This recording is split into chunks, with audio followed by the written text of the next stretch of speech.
Il y a quelque temps, j'ai eu l'occasion de partager sur la foi de Dieu. Mais aujourd'hui, j'aimerais partager sur la force de Dieu. Et ce n'est pas cette force qu'on peut exercer humainement, mais c'est cette force qui monte en nous et qui nous défie et qui nous aide à réagir envers les situations de la vie. Et ça teste notre caractère.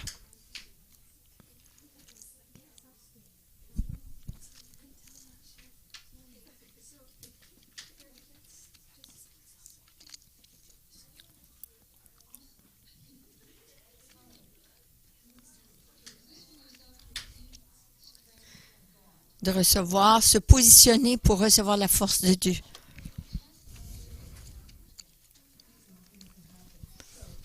Ça teste notre caractère. De recevoir la force pour prier pour les gens. C'est une force qui résiste notre réponse, notre réaction lorsqu'on est offensé. C'est une force qui nous donne, que Dieu nous donne pour déclarer les vérités de Dieu lorsqu'on est dans un endroit où il y a beaucoup d'incroyants.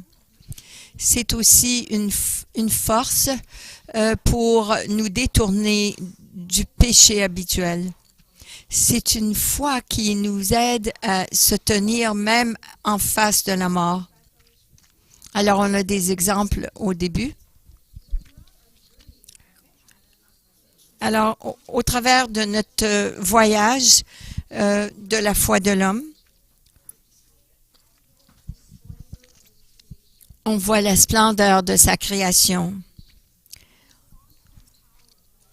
On voit son amour.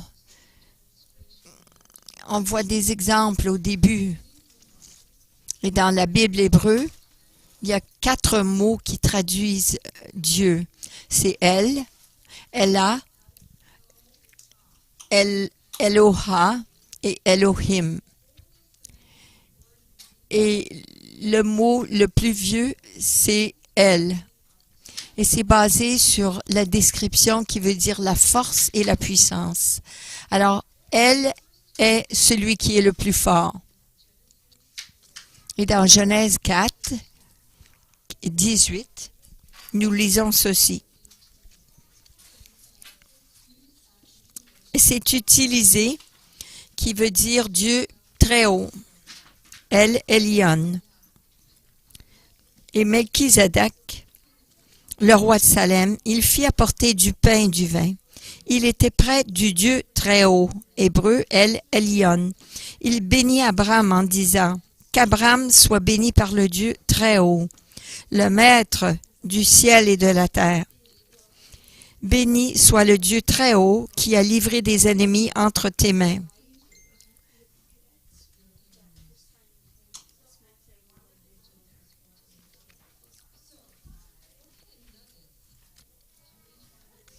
Alors, qu'est-ce qu'on peut trouver dans ces versets qui nous parlent du caractère du Dieu très haut?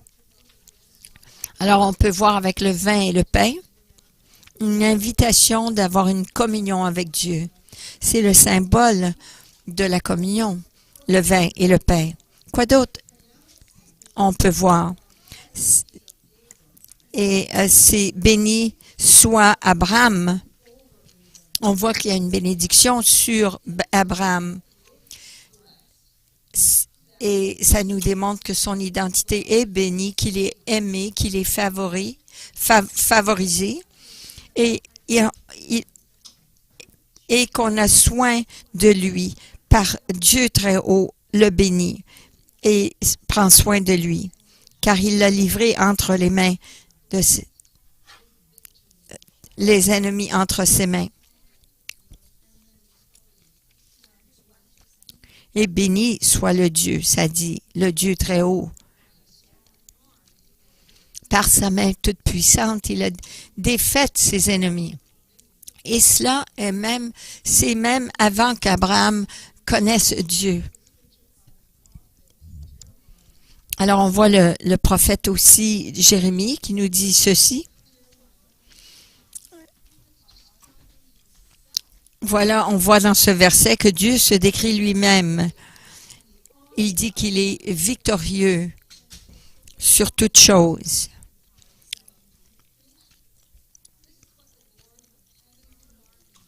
Et voilà ce que le Dieu des armées dit de lui-même.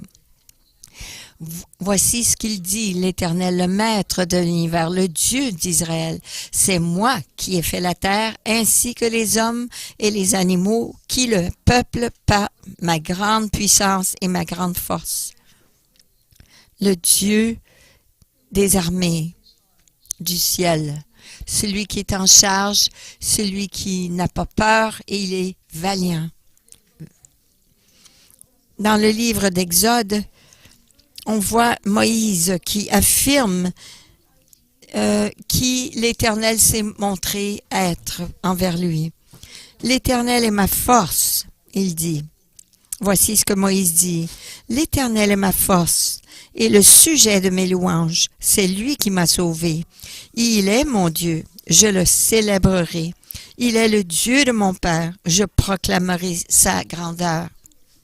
Alors voici l'expérience personnelle de Moïse, qu'il a vu, qu'il a reconnu que sa force pour diriger le peuple venait de Dieu seulement. Sa force venait de Dieu qui pouvait le pourvoir. Ça lui a donné la force de performer les miracles, de faire face au Pharaon. C'est lui qui l'a aidé à diriger le peuple hors de l'Égypte, au pays de promesse. C'est Dieu qui a pris soin de chacun de leurs besoins. La nourriture, la manne, l'eau fraîche et même le vêtement qui ne s'est jamais usé durant 40 ans. Ça, c'était un Dieu qui a soin certainement de chacun de nous. C'est Dieu qui a donné cette force intérieure à Moïse et la sagesse pour conduire plusieurs millions de personnes avec leur bétail, avec leurs possessions, sur un voyage, en voyage sans GPS et sans carte géographique. Non, Dieu lui a donné cette force intérieure, cette voix, un pilier de feu la nuit et un nuage le jour. C'était la force de Dieu pour les desseins de Dieu.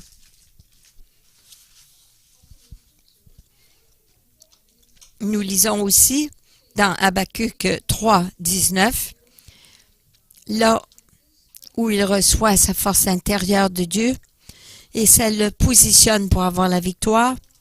Ça nous dit ceci, l'Éternel, le Seigneur est ma force. Cela vient de la version amplifiée. Il rend mes pieds semblables à ceux des biches.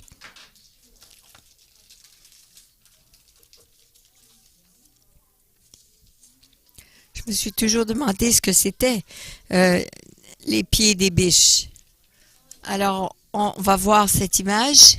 Voilà les pieds de biche. Ce sont des pieds musculaires. Ils sont forts et ça propulse les biches de l'avant, même s'ils sont sur le haut d'une cime.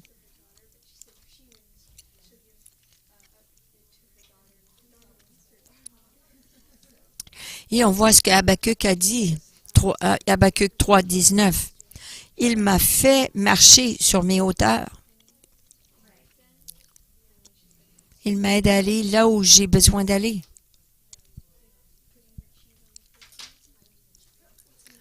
Les hauts lieux. Il me fait marcher sur mes hauteurs avec une confiance spirituelle sur ces hauts lieux de défis et de responsabilités. Alors regardons la définition des hauts lieux. En hébreu, ça nous dit Bama. un nom technique pour la plateforme religieuse haut lieu, une élévation sur le sommet d'une montagne.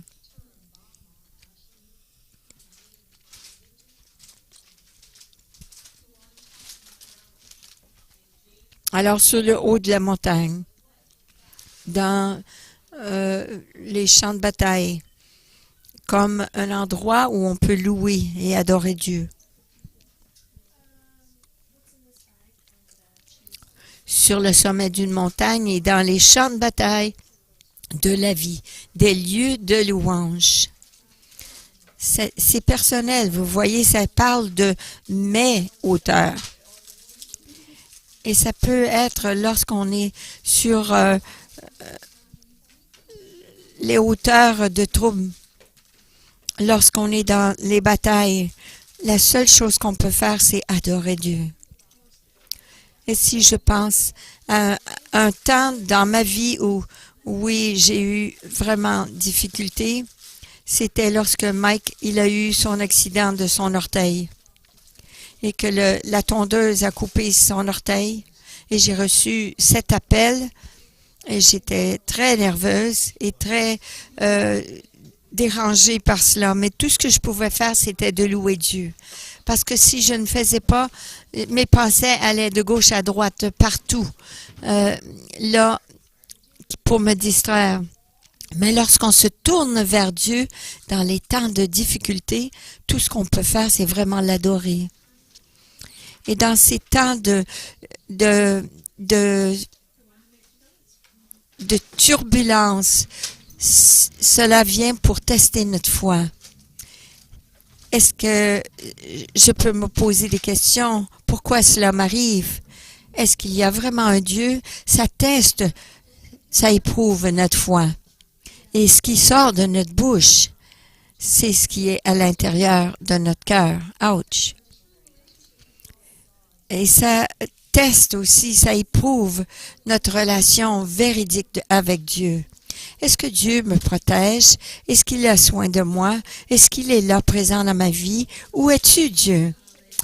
Et pour ceux qui restent et demeurent solides sur leur fondation, lorsqu'ils passent au travers de ces situations, vous ne pouvez seulement qu'aller de l'avant et grandir par la force victorieuse de Dieu.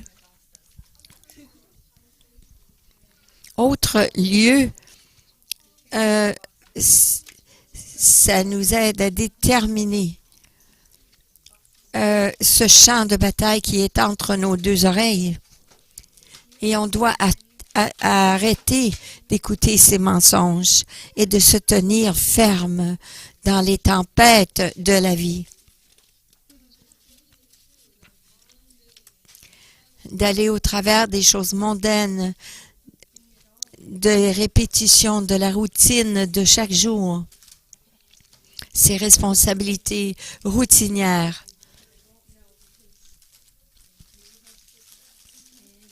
Est-ce que je suis important? Est-ce que je le fais? C'est tout. On peut aussi se jouir de ces temps. Lorsqu'on est dans les hauteurs, dans les montagnes spirituelles et que nous savons que la victoire a été gagnée. Cela peut être nos hauts lieux, là où on peut retirer la force de Dieu. Et vous savez, cette force de Dieu, c'est vraiment pour un guerrier. Si on peut reconnaître dans ces versets que Dieu est notre bras droit, il a défait mes ennemis, il les a terrassés, il est ma force. Alors la force de Dieu, c'est vraiment une force de valeur, de valiant guerrier. On doit continuer, de continuer.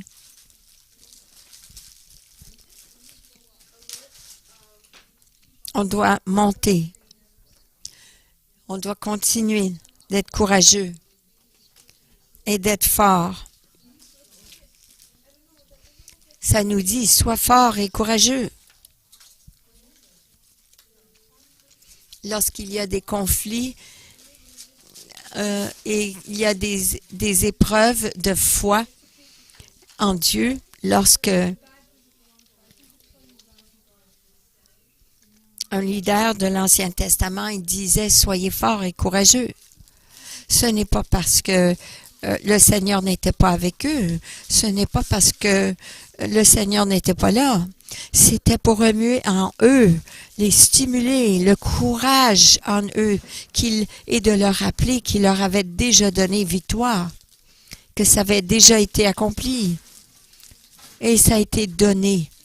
De croire, de continuer de croire au travers de cette situation, au travers de ces batailles, que le Seigneur était fort et puissant et qu'il y aurait la victoire à la fin.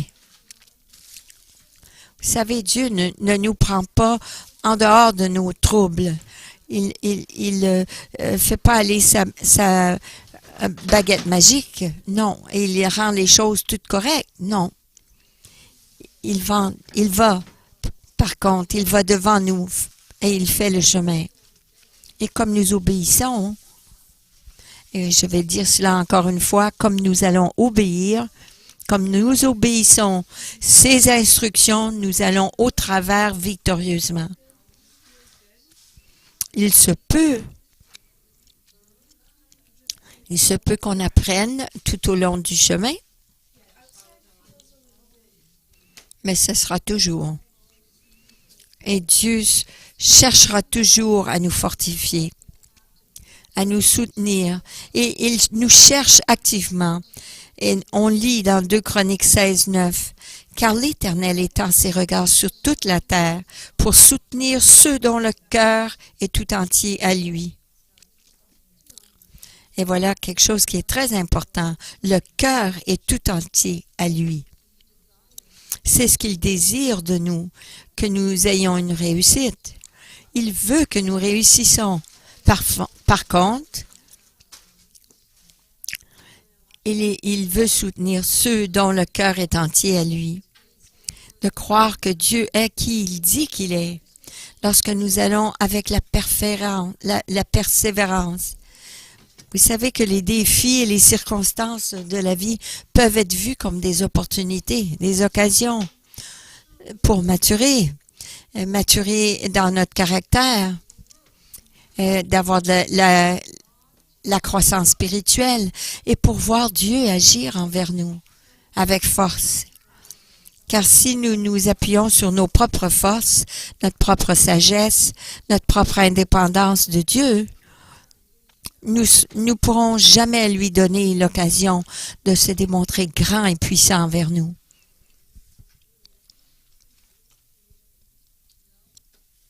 Vous savez, on peut dire, je me demande comment ça se fait qu'il n'y a rien qui change. Je me demande, quand est-ce que je vais entrer, moi, dans mon pays promis? Quand est-ce que je vais arrêter d'aller tourner en rond? Mais on a besoin de relâcher cela dans les mains de Dieu et de lui permettre de se démontrer grand et puissant envers nous. Vous savez, c'est notre responsabilité d'être comme disciples engagés, d'être obéissants et fidèles dans notre vie quotidienne, même si on n'a pas la réponse qu'on cherche, de la façon qu'on s'attend. Et parfois, c'est même durant notre vie entière. Alors Dieu est toujours Dieu et que la baguette magique ne fonctionne pas. Je peux penser à ces 3 personnes, votre maison, ma maison et donc Shadrach, Meshach et Abednego. Comme ils sont confrontés par le roi Nebuchadnezzar, il a fait une idole et il a dit à tout le monde, vous devez m'adorer, vous devez adorer cette idole.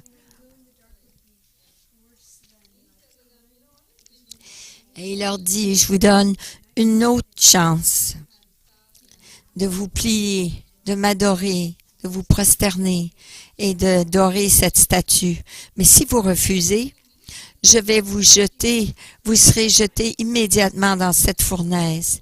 Et puis là, quel Dieu pourra vous délivrer de ma puissance? Alors, qu'est-ce qu'ils ont dit? Qu'est-ce qu'ils ont répondu? Ils ont dit, Nebuchadnezzar, on n'a pas besoin de se défendre devant toi.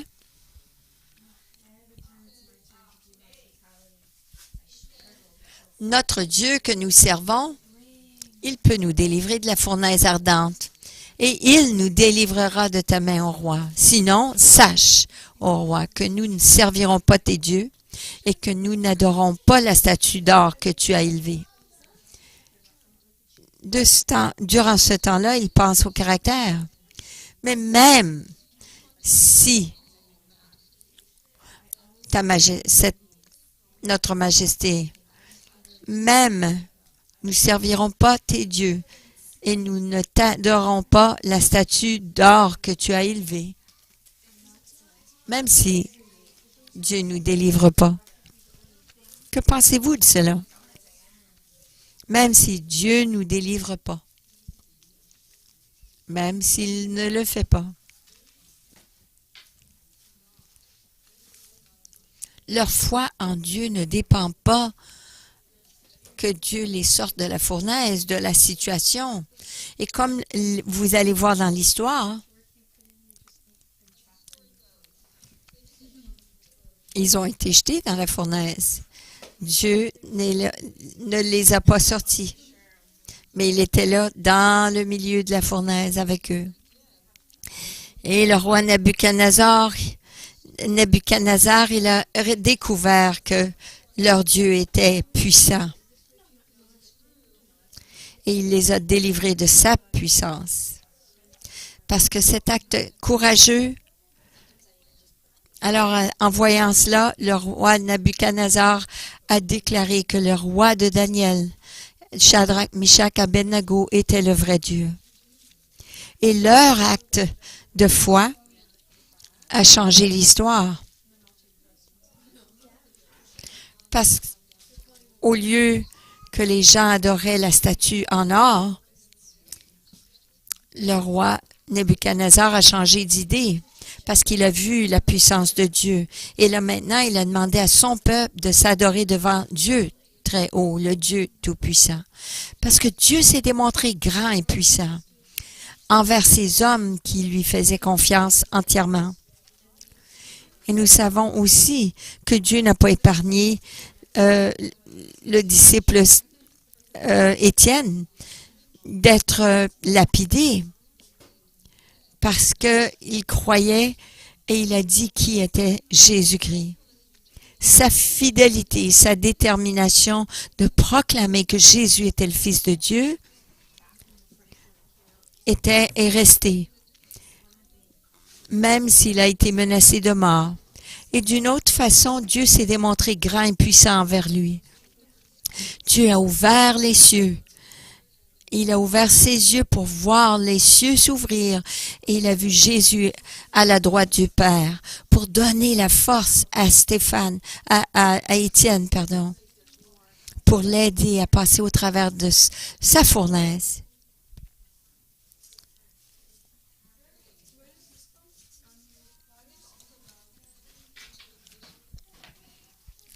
Il y avait aussi Polycarpe. Il était un disciple de l'apôtre Jean.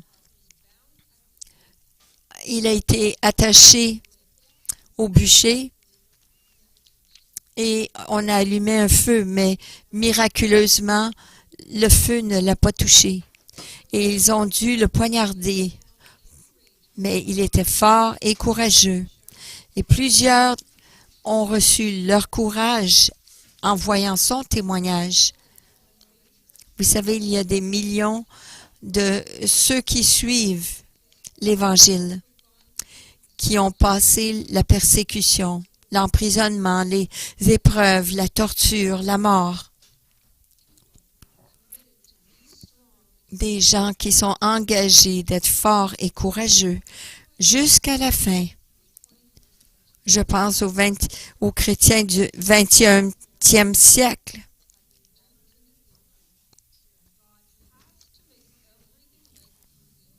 Les chrétiens pensent que Dieu doit s'engager à rendre les choses correctes. et que si le diable gagne, Dieu n'est pas si puissant que ça.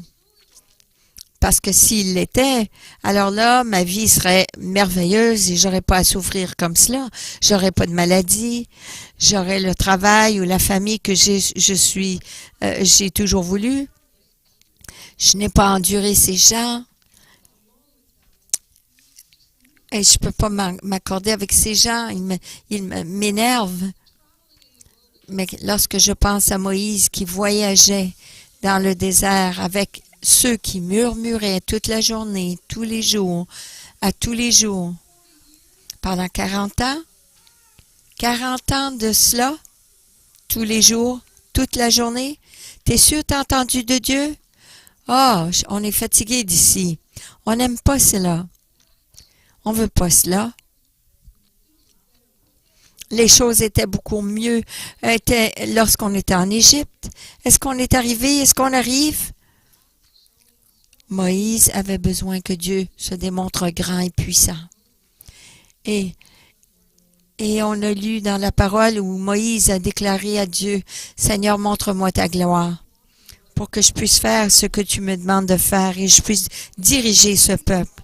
Montre-moi qui tu es vraiment. » Et en voyant le cœur de Moïse, Dieu a répondu sa prière.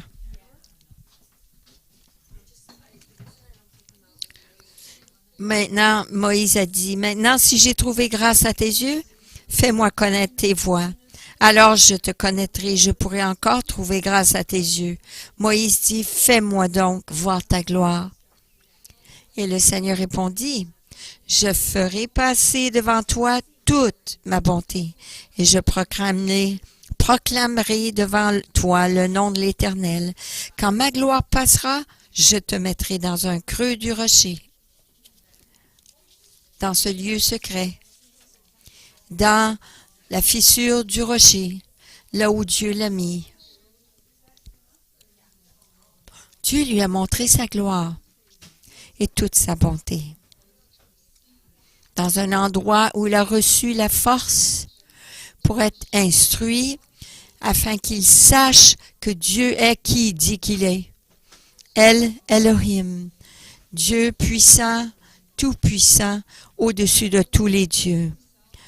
Dieu se démontrerait et il demanderait à Moïse de monter encore plus haut, dans un lieu, dans les hauteurs, là sur la montagne de Dieu, où Dieu serait enveloppé de la présence de Dieu, loin de la confusion, de la négativité, des troubles, l'incertitude. Mais il a été aussi attiré à la louange, l'adoration pour intercéder pour sa nation et à désirer de connaître Dieu pleinement. Vous savez, c'est intéressant de noter que Dieu l'a mis dans cette fissure du rocher. Et le rocher, c'est un nom descriptif pour Jésus.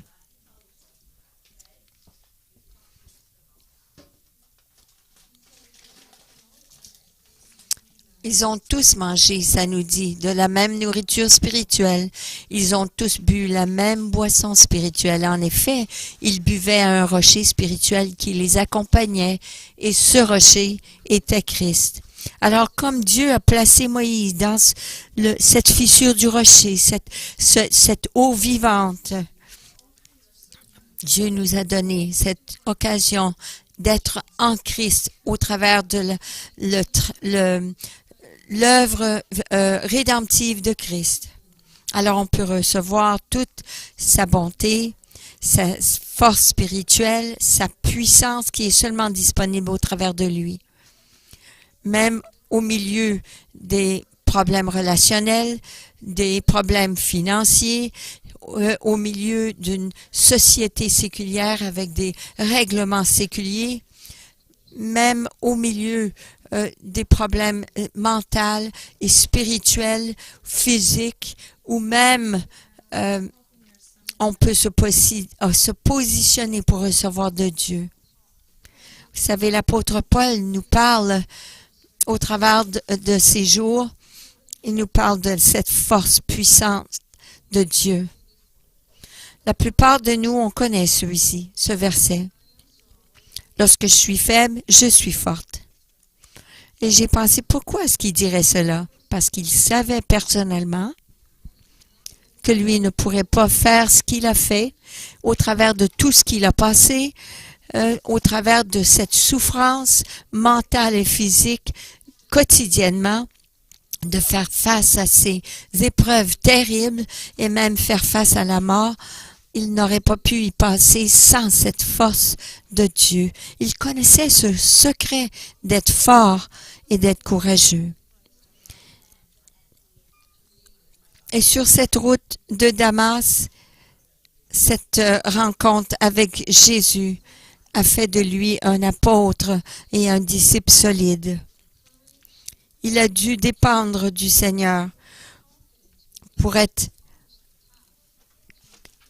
Il a dû continuer et d'être infusé de force et de puissance pour pouvoir continuer de faire ce que Dieu lui demande. Il dit, je sais ce que c'est de vivre dans l'humiliation, je sais vivre dans l'abondance, en tout, partout, j'ai appris à être rassasié, à avoir faim, à être dans l'abondance, à être dans la disette.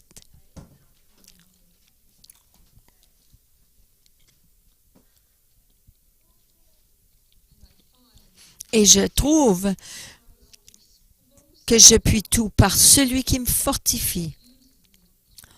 C'est cette force de cette puissance explosive de Christ qui m'infuse et m'aide à conquérir chaque difficulté, il dit, dans Philippiens 4,13. Alors, comment est-ce que nous, on peut faire? Comment est-ce qu'on peut? Chaque jour, vous savez, c'est une rencontre avec Jésus. Chaque jour qui nous donne cette force. En marchant dans l'obéissance et la fidélité. Paul écrit dans le livre de Colossiens 1, 27, il nous encourage de rechercher Dieu pour nous-mêmes. Ce secret de cette force et puissance qui est dans sa richesse glorieuse, qui permet de voir sa gloire comme Moïse. En effet, Dieu a voulu leur faire connaître la glorieuse richesse de ce mystère parmi les non-juifs, c'est-à-dire Christ en vous, l'espérance de la gloire. C'est ce que nous dit Colossiens 1, 27.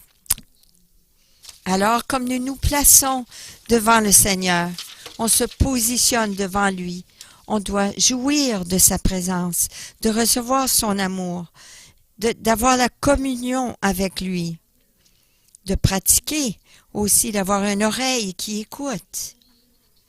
On va pouvoir lui faire confiance. On va pouvoir déclarer la vérité et recevoir la guérison pour notre âme. Et cela sera exprimé au travers de notre vie, à chaque jour, au travers de nos circonstances quotidiennes. Ces temps de rencontre personnelle avec le Seigneur vont nous rendre puissants dans notre esprit pour nous donner cette force d'accomplir tout ce qu'il nous demande. À un moment donné, d'être fort, d'être courageux et rempli de lui. Vous savez, ce que j'ai trouvé, c'est le plus que nous pratiquons d'être dans sa présence, il aura l'occasion de se révéler personnellement, de plus en plus de sa bonté, vous savez. J'aimerais prier maintenant. Et j'aimerais prier cette prière dans Éphésiens 3, versets 16 à 21. C'est une prière que Paul a écrite pour fortifier les chrétiens d'Éphèse, pour recevoir plus de Dieu, de prendre le temps de demeurer en lui pour recevoir cette puissance. Alors voici ce que je vais faire. Je vais prier sur vous. Alors si vous me permettez, soyez dans cette position de réception. Laissez-moi prier cette prière sur vous. Et je prie que Papa, Dieu le Père, qu'il dévoile en vous ses richesses illimitées de sa gloire et sa faveur, jusqu'à ce que la force surnaturelle inonde votre être par sa divine puissance et son pouvoir explosif. Alors, en utilisant constamment votre foi, la vie de Christ sera relâchée profondément en vous. Et le refuge de son amour deviendra la source même et la racine de votre vie. Alors, vous serez puissamment revêtus pour découvrir ce que chaque personne sainte ressent. La magnitude de l'amour étonnant de Christ dans toutes ses dimensions. Combien son amour est profondément intime et dure toujours. Un amour sans fin au-delà de notre compréhension. Cet amour extravagant se déverse en vous jusqu'à ce que vous soyez remplis à déborder avec la plénitude de Dieu. Ne doutez jamais la puissance infinie de Dieu qui travaille en vous et qui accomplit tout. Il accomplira infiniment plus que votre plus grande requête, votre rêve le plus inimaginable, et surpassera votre imagination la plus folle. Il les surpassera toutes, car sa puissance miraculeuse vous énergise constamment. Alors, nous offrons à Dieu toute la louange qui s'élève de toutes les églises dans toutes les générations par Jésus-Christ et tout ce qui sera encore manifeste au travers le temps et l'éternité. Amen. Et pour cela, pour ces derniers 10 minutes, j'aimerais que nous, on exerce, qu'on pratique sa présence. Alors, j'aimerais que vous vous positionnez de recevoir cette force de Dieu. Et voici comment ça va se passer. Je demande à tout le monde de rester assis durant cet exercice. Je vais jouer de la musique. Et lorsque la musique s'arrête, c'est que les 10 minutes sont terminées. À ce moment-là, vous êtes excusés pour aller prendre des rafraîchissements et communier avec les autres. Mais durant ce temps, j'aimerais que vous soyez silencieux. Si vous allez sortir, je vous demanderai de le faire silencieusement. Et sur la chaise devant vous, on vous a remis dans votre bulletin une feuille de papier. Et il devrait y avoir aussi une plume ou un crayon. Est-ce qu'il y a quelqu'un qui en aurait besoin? Levez la main.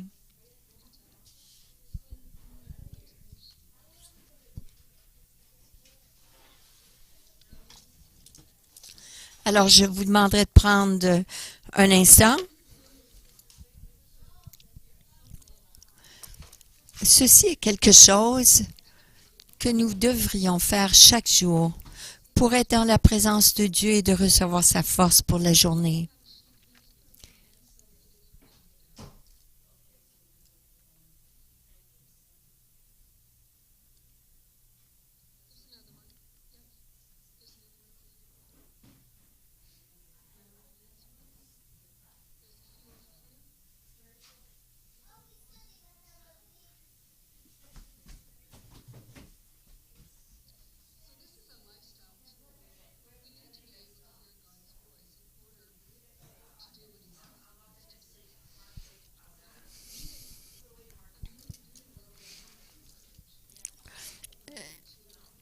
Je fais ceci et j'essaye d'enseigner même aux enfants de prendre intentionnellement du temps dans la présence de Dieu pour entendre la voix de Dieu. Parce que, vous savez, il y a beaucoup de choses qui se passent autour de nous, même dans nos pensées. Et Jésus dit, mes brebis entendent ma voix. Et on doit pratiquer pour l'entendre. Et c'est au travers des erreurs, hein, et au travers l'apprentissage de ceci qu'on peut reconnaître la voix de Dieu et le différencier à nos pensées ou les voix extérieures. Alors, on doit pratiquer pour apprendre cela. Alors, ce qu'on a besoin de faire, si tout le monde est prêt, on va se positionner devant Dieu. Alors, souvent, ce que je fais, je ferme mes yeux.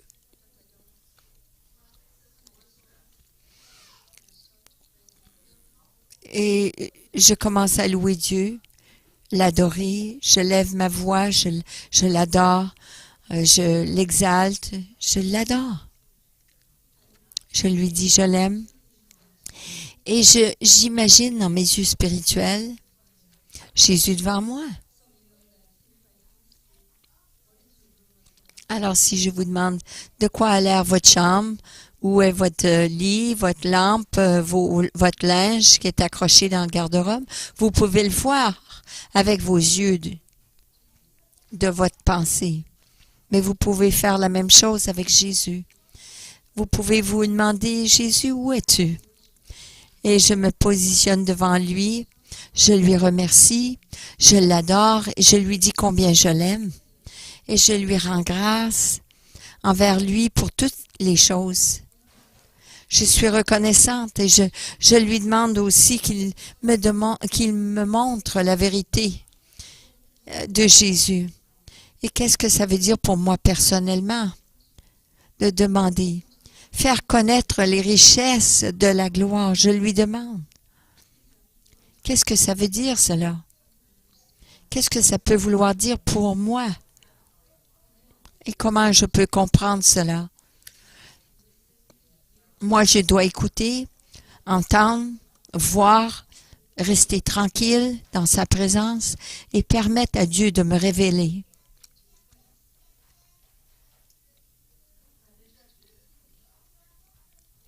Et puis, je connais cet amour de Christ pour moi. Je la ressens. Et lorsque Dieu me parle, j'écris. Pourquoi est-ce qu'on écrit les choses? Parce que parfois, on oublie.